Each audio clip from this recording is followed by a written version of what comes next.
Hey everyone, Reaper here again with another video. I know it's been a couple of months since I made a video. Well, that's just how it is. You know, I get very busy with work and sometimes the ideas are not flowing, or sometimes a couple of ideas come in and I don't get to what I want to do. It's a bunch of different things coming together at once. But I did want to spend some time making a video today. Just getting over a cold and still have a bit of a cold, whatever. So my voice may not be as what it used to be. But I still want to get it done because I know if I don't get it done, I probably won't get it done for a while. But here we have comic book haul number 56. Excuse me. So I guess I'll just start, right? I've been getting into these, and I mean to try to collect the Steranko run of this title because I think it's really good. And sometimes not. I mean, it's obviously revered, but you'll see what I mean. Nick Fury, Agent of Shield #1.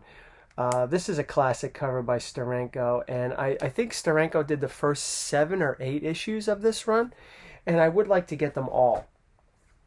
And hopefully by the end of the year, I'll get them all in nice shape.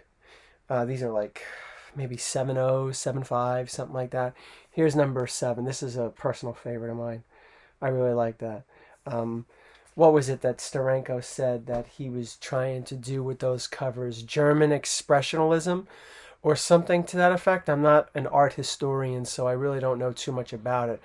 But I think that Tim Burton, the director Tim Burton, does a lot of that style in his movies with very, very odd shapes and colors and designs and all that stuff. It seems to fit the bill for Tim Burton, but I think that's what some of the influence with these covers in Jim Steranko. We got a couple Steranko covers, not just those I just showed you, but a couple more to show you in this haul. We have 2 more Raw books, and then I have nothing but slabs. I had I forget what video it was. It was some time ago when I was talking about CGC and getting my books slabbed and all that stuff. Because that's really what I've been doing. As you know, I upgrade a lot. And whenever I try to buy a bigger book, whether it's an upgrade or not, I prefer to have it in a slab to protect my investment.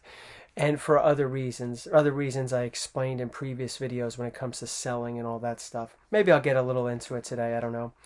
But yeah, that's mainly the path that I'm going right now. And I remember, sometimes the people that watch the videos don't like that for whatever their agenda is. But I don't know what to tell you. But these are the last 2 Raw books for this video. A nice upgrade to my Xmen number 18. I didn't write the grade down, but I wouldn't have purchased it if it wasn't at least a 7.75. Because, I've been upgrading my Xmen books, and I continue to upgrade my Xmen books. That's the way it's going to be for the rest of the year. So, nice, number 18. 18. Last one. Now, this one's, unfortunately... Excuse me. Like I said, I'm still getting over a cold. It's unfortunately, this is probably like a 2.5, 3.0, and normally I wouldn't buy this low, but it was a good deal, and it's just so hard to find. When hopefully I could find myself a nice 5.0, maybe 6.0 copy, I'll go for it. But this is another pre-code Atlas, Uncanny Tales number 23. That's a really cool looking cover. And, this book is not terribly expensive. It's not like some of those other pre-code books where, oh my God, you could be spending so much money on them. It could be a little pricey, but it's not that bad. It's not that bad, but it's hard to find. It's kind of hard to find. So hopefully I'll be able to get a nicer grade by the end of the year. We'll see. Now, on to the slabs. Now, these are 2 books that I've had in my collection. All right. They're the same books, but I just had them not upgraded. I had them graded. They were raw in my collection for a while, and I said these are the books down the line that I wanted to get graded because eventually I want to upgrade them. And for me, I'm not saying this is the way it is for all of you out there. It's much easier for me to sell a book so that I could put that toward an upgrade when it's graded than it is when it's raw.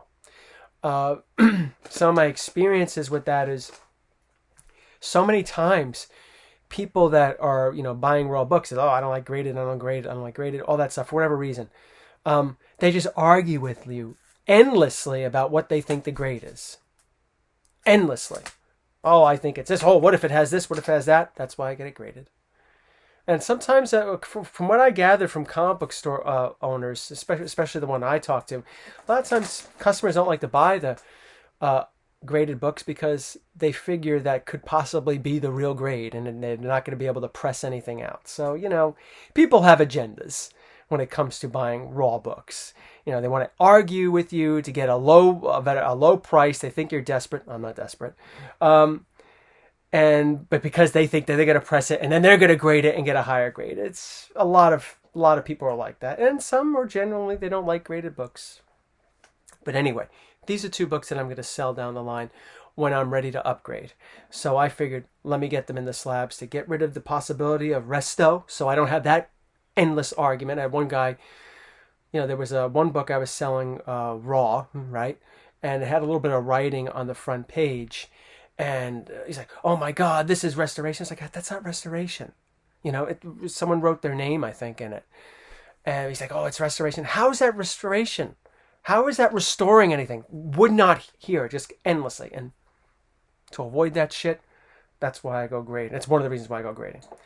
Go graded books. So here I had my Cryptid Terror, 17 graded. It got a nice 3.0. It's a 3.0 copy. It's a nice looking copy, but there are obviously defects to it. There's some staining on the back and a couple other things, a couple stains in the inside of the book that bring it down to a 3.0. But other than that, it'd probably be a nice 4.0 if it didn't have those issues. That's my opinion. But nice 3.0. But eventually I would like to get a 4.0, 4.5 copy. Higher than that, it's just like really expensive for this book. So one day that'll be for sale. And one day this will be for sale. I'd like to get maybe a 5.0 copy of this. Finally got my Shock Suspense Stories number 6. I thought I was going to get a 2.5 on it, but I wound up getting a 3, so I'm happy with that. Doesn't have staining, it's attached and all that stuff, but there's got a little, it's fully attached, but it's got, a bunch of things that all add up, I guess, to a 3.0. But yeah, still pretty cool to have. Not a very financially pleasant book to buy, Now let's go into the other books. I'm not certain. I believe these are all upgrades. I'm just like, eyeballing them right now. Yeah. I don't have, the Uncanny Tales 23 and the 2 Nick Fury books are brand new books I brought into the collection. Books that I haven't owned. But everything else, obviously the Shock and the Cryptid Terror, those are books that, I brought into the collection years ago. They're not upgrades, they're just recently graded. But everything else about the show, all upgrades. So remember I was talking about Steranko. Well, let's take a look at a Steranko book I managed to get upgraded. X-Men 49, first appearance of Lorna Dane before she becomes Polaris. I had like a 5.5 copy of this, upgraded to a nice 7.5. Not bad. Here's another upgrade. I have like a 7.0 copy of this raw. I still have it. I'm going to see if I could get rid of it, sell it. But upgraded to a nice 9.0, Conan the Barbarian 24, the first full appearance of Red Sonja. Now here's an example I was talking about when it comes to people buying slabs.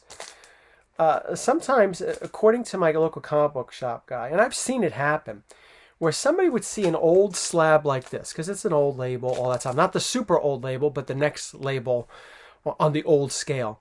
They would see this and think that, oh, maybe I could crack this open and press it, and it's really a 9.2 or 9.4 or whatever. He says he gets a lot of that. But sometimes when they see the newer slabs, they figure somebody already did that, so that's why they don't sell. So I don't know. There's a whole lot of craziness going on with why buy slabs, why not buy slabs, all that stuff. Here's another upgrade. Now, some of these I showed on my Instagram account. A lot of these I show on my Instagram account. This is the first time of being in a video on this channel. Managed to upgrade my Conan the Barbarian. Not much of an upgrade, but actually I take that back. It is it is much of an upgrade. I had an 8.0 copy last year. I purchased an 8.0 copy. Nice upgrade from my 5.0 copy that I had the year before that. But an 8.0, I was happy with the grade. It's not like, oh, I need to have a higher grade. I'm one of those guys, right? No, not at all. It was off-white pages. And I don't mind off-white pages. I buy a couple off-white pages, no big deal. But for me, I felt that with Conan, I could have gotten a white pager. And I did with this 8.5. And I managed to get a slight grade bump. So it is a big upgrade for me. It's white pages, and it's an 8.5. So very nice. Here's an upgrade that's pretty cool. Years ago, I remember it was Comic-Con number 4 maybe. That was my first New York Comic-Con from 2014. I've been on YouTube now for 10 years. It's crazy, right? It's just, wow. A lot has happened. But anyway, one of the earlier videos in that first 6 months of me making videos, or publishing videos rather, from the summer to the end of 2014, I believe it was Comic-Con number 4. For those longtime viewers, you could correct me. Comic-Con number 4, where I bought my very first Golden Age book, and it happened to be Vault of Horror number 16. Well, I finally upgraded it. I upgraded it to a nice 5.5. Yeah, and sold off the other one. I've noticed though with EC, and I remember I was saying like sometimes people will argue endlessly, and it's true, they do. But I've noticed with EC books and pre-code books, not all the time.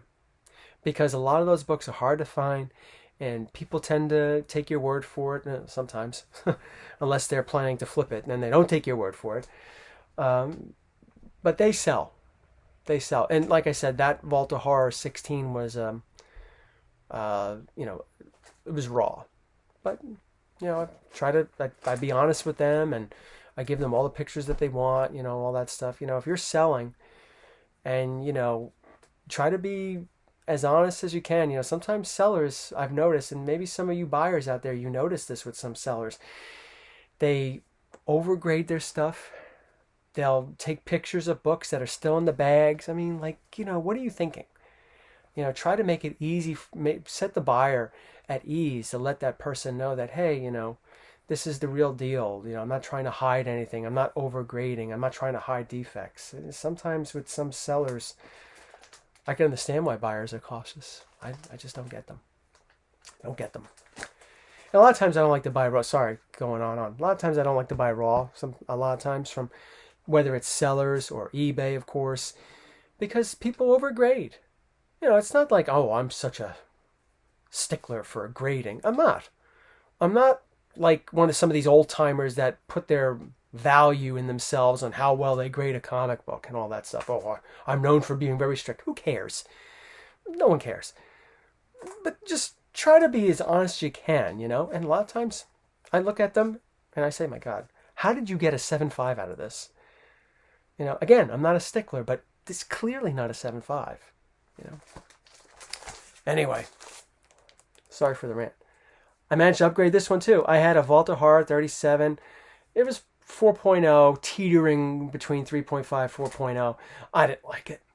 I was like, meh. It wasn't one of my favorite books, It was kind of weak around the staples, not detached, but a little weak around the staples. And when that happens, I get a little funky when it comes to books. So I said eventually I'll upgrade it. And I did to a nice 5.5. But again, remember, the 5.5 here and the 5.5 Vault 16, it's not necessarily the end of the upgrade. Who knows? Maybe one day I might upgrade to a 6.5 or a 7.0.